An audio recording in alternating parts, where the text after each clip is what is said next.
अस्सलामुअलैकुम एवरीवन, क्या हाल है आप सबके। मैं हूं मरियम हसन और आप देख रहे हैं मेरा YouTube channel moments with Mariam. सुबह का वक्त है, सहरी का टाइम था। मैं आ गई हूं किचन में एज़ यूजुअल सहरी बनाने के लिए। अच्छा, अब जो है ना वो थोड़ी थोड़ी गर्मी होती जा रही है, यानी कि अब आके जो है ना थोड़ा सा रोज़ा लगना शुरू हो गया। वो भी इस तरह के जब थोड़ा काम कर लो ना फिर थोड़ी सी प्यास लगती है, अदरवाइज़ रोज़े अल्हम्दुलिल्लाह जो है ना वो बड़े अच्छे गुजर रहे हैं। खैर, यहाँ पे बस मैंने एज़ यूजुअल जो है वो जब भी दूध यूज़ करती हूँ ना उससे पहले मैं इसकी जो ऊपर वाली बलाई होती है ना वो मैं सारी उतार लेती हूँ, क्योंकि फिर जब दूध एक दफ़ा इस्तेमाल होने लग जाए ना फिर वो अंदर ही टूट जाती है और बच्चों को भी देना होता है, फिर बच्चे ना पीते नहीं हैं, नखरे बड़े करते हैं। खैर, यहाँ पे चाय रख दूँगी क्योंकि चाय के बगैर गुजारा नहीं है। थोड़ी सी भी पी ली जाए ना तो बस हौसला हो जाता है कि हाँ पी लिया, नहीं तो फिर सारा दिन जो है ना मुझे तो ऐसा लगता है जैसे नशा पूरा नहीं हुआ मेरा। तो गनूदगी भी होती है और ना मतलब अजीब सा ही फील होता है। और एक ये इस टाइम की चाय और अफ्तारी के बाद खाना मैं खाऊँ ना खाऊँ, चाय तो मैंने मस्ट पीनी होती है ना।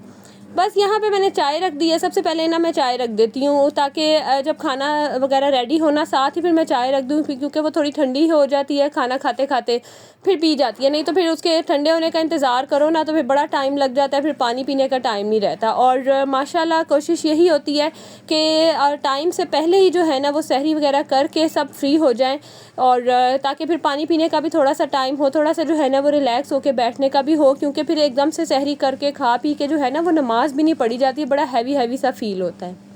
तो बस यहाँ पे फटाफट से मैं सबके लिए पराठे बना लूँगी, पराठे रेडी कर लूँगी। और आज हसन शहान ने नहीं रखना था रोज़ा, क्योंकि गर्मी शायद उनको लग गई है, पता नहीं क्या। शहान की तो तबीयत काफ़ी ख़राब हुई थी, उसके स्टमक में बड़ी पेन हो रही थी, तो बस उसने रोज़ा नहीं रखना था। मैंने, हस्बैंड ने और भांजे और भांजी ने रोज़ा रखना था। अच्छा, जब जब बीच में किसी एक ने नाना रोज़ा रखना हो तो ऐसा लगता है थोड़ा सा ना काम जो है वो कम हो गया।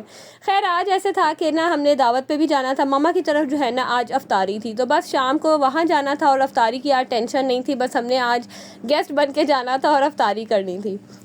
खैर, ऐसा पॉसिबल नहीं है, ऐसा नहीं होता है। ज़ाहिर है माओं की तरफ जाएं और ऐसा कैसे हो सकता है कि हम आराम से जाके बैठ जाएं और कहें कि अम्मी नहीं आप काम कर लें या भाभी आप काम कर लें। एटलीस्ट हमारे घर में ऐसा नहीं होता। हम लोगों की कोशिश होती है कि सब मिलके जो है ना वो काम करें। और मेरी सिस्टर तो थोड़ी दूर रहती है ना, वो तो जब भी कोई दावत वगैरह हो तो पहले आ जाती हैं और बहुत सारा जो काम है ना ज़्यादातर वही करती है।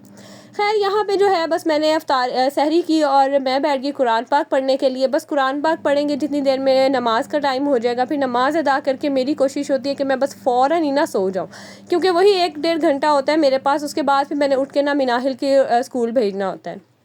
अच्छा, आज ऐसे हुआ कि मुस्तफ़ा उठ गया और फिर ना मैं मतलब उसको सुलाते सुलाते टाइम लग गया मुझे, और ना पानी नहीं आ रहा था रात ना, तो फिर सुबह 6 बजे पानी आता है। और फिर मैंने उस टाइम जो है ना वो टैंकी भरवानी थी, तो बस मुझे फिर नींद ही नहीं आया। अलार्म मैंने लगाया और मैं 6 बजे उठ गई। अब 6 बजे जब मैं उठी हूँ ना तो फिर उसके बाद नींद ऐसी मेरी डिस्टर्ब हुई कि मुझे फिर नींद ही ना। तो ये ना किचन में कुछ काम करने वाला था, ये आपको हालत नज़र आ रही है इस पोर्शन की। यहाँ से ना आटा निकालता, मुस्तफ़ा बहुत आटा गिराता है, यकीन करें कि वो बस आटा और उसके अलावा जो बर्तन वगैरह साफ़ करने वाला पाउडर होता है ना, मैक्स पाउडर, वो भी बहुत गिरा देता है यहाँ पे।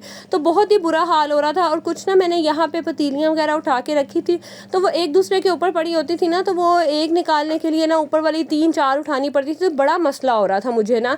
तो बस यहाँ पे ये ना रैक मेरे पास काफ़ी देर पहले का पड़ा हुआ है। आप लोगों ने मेरी जो किचन ट्रांसफॉर्मेशन की वीडियो देखी है ना, ये रैक आपने उसमें देखा होगा, तकरीबन इसको हाँ 1.5 साल से ऊपर का टाइम हो गया है और बड़ा अच्छा ये जा रहा है। हालांकि इतना कोई बहुत एक्सट्रीम का प्लास्टिक नहीं है, नॉर्मल सा ही एवरेज से इसकी जो है ना वो क्वालिटी है, लेकिन यूज़ करने पे डिपेंड करता है ना।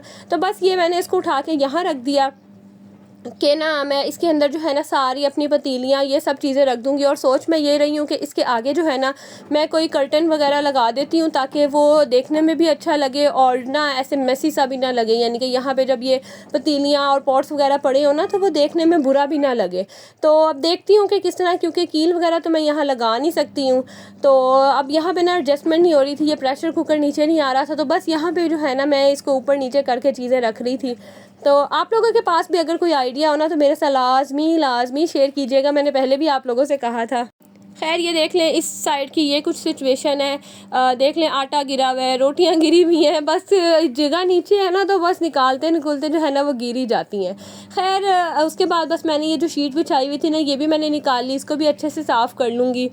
और छोटा किचन होना तो यकीन करें उसको एडजस्ट करने के लिए, उसमें चीज़ें मैनेज करने के लिए, माशाल्लाह किचन छोटा है लेकिन फैमिली मेरी काफ़ी बड़ी हो जाती है, तो फिर ना चीज़ों को रखने के लिए और उस हिसाब से बड़ा मुश्किल हो जाता है। एक चैलेंजिंग जो है ना मेरे लिए ये टास्क है सबसे ज़्यादा, किचन को एडजस्ट करना।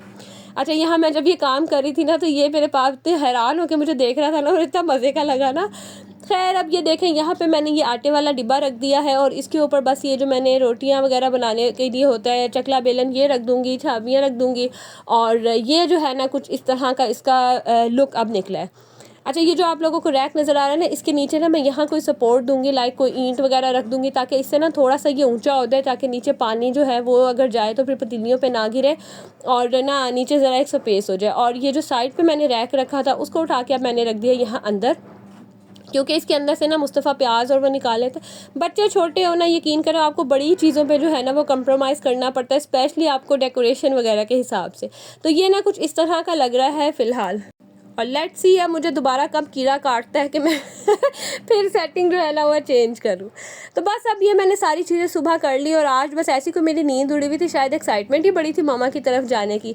तो बस हसन शहान तो पहले ही नहा धो के रेडी हो गया, वो बड़े हो गया ना तो उनकी टेंशन नहीं होती है, खुद ही कपड़े निकाल लेते हैं, रेडी हो जाते हैं। बस यहाँ मैंने मिनाहिल के जो है वो कपड़े प्रेस कर लिए और मुस्तफ़ा को भी मैंने नहला धुला के जो है ना कपड़े चेंज करवा के इसको मैंने सुला दिया था, क्योंकि इसके सोने का टाइम था और मुझे था कि जब तक ये उठेगा तो फिर बस हम वहाँ चले जाएंगे तो कपड़े गंदे नहीं करेगा। तो बस फिर यहाँ कुछ तैयारी कर ली और अच्छा, मामा की तरफ दावत हो या मेरी तरफ दावत हो ना तो हम इसी तरह ही करते हैं, कभी कोई चीज़ वहाँ से यहाँ आ रही होती है, यहाँ से वहाँ जा रही होती है। तो बस जो मुझे ऑर्डर मैसेज आए हुए थे वो मैंने सारी चीज़ें इकट्ठी कर ली। और ये है मेरा ड्रेस जो मैंने पहन के जाना था। आप लोगों को मैंने अपने जब ड्रेसेस दिखाए थे तो ये इसमें ना मैंने इसकी क्लियर जो डिटेलिंग और सब कुछ है ना वो मैंने उस वीडियो में शेयर किया। मैं लिंक उसका नीचे आपके साथ लगा दूंगी और मैं किचन ट्रांसफॉर्मेशन का भी लिंक लगा दूंगी अगर आप देखना चाहते हैं। तो बस यहाँ मैं बड़ी कोशिश कर रही थी मुस्तफ़ा को कि मुस्तफ़ा आप सीधे हो जाओ, मैं आपका क्लिप ले लूँ, लेकिन मुस्तफ़ा का मूड ही नहीं था। और मुस्तफ़ा ने जो है ये इसने आज अपनी ईदी का ड्रेस पहना हुआ है, ये नानों की तरफ से इसकी ईदी आई थी। अच्छा, मेरा इरादा था मैं जाऊंगी और क्लिप्स वगैरह लूँगी, लेकिन बिलीव मी मम्मा की तरफ जाके बहन भाइयों के साथ जब मिल के बैठते हैं ना तो मोबाइल तो यकीन करें याद ही नहीं रहता कि हमने मोबाइल पकड़ना है और क्लिप लेने हैं। अच्छा, जब मैं गई ना तो मैक्सिमम चीज़ें मेरी सिस्टर ने बनाई ली हुई थी। अच्छा, ऐसे था कि हमने ना ये थोड़ी बहुत चीज़ें अफ्तारी के लिए बनाई थी और बाकी हमने खाना बनवाया था बाहर से। तो बस खाना आना था बाहर से, बस ये फ्रूट चाट भल्ले वगैरह जो है ना ये हमने घर में बनाया था। तो बहुत ज़्यादा तो मैंने क्लिप्स नहीं लिए, जितने मैंने क्लिप्स लिए मैंने कहा मैं आपके साथ शेयर कर देती हूँ। तो बस यहाँ सिस्टर जो है वो फ्रूट चाट के लिए कुछ फ्रूट्स कट कर रही थी, तो ये चीज़ें हमने बनाई थी।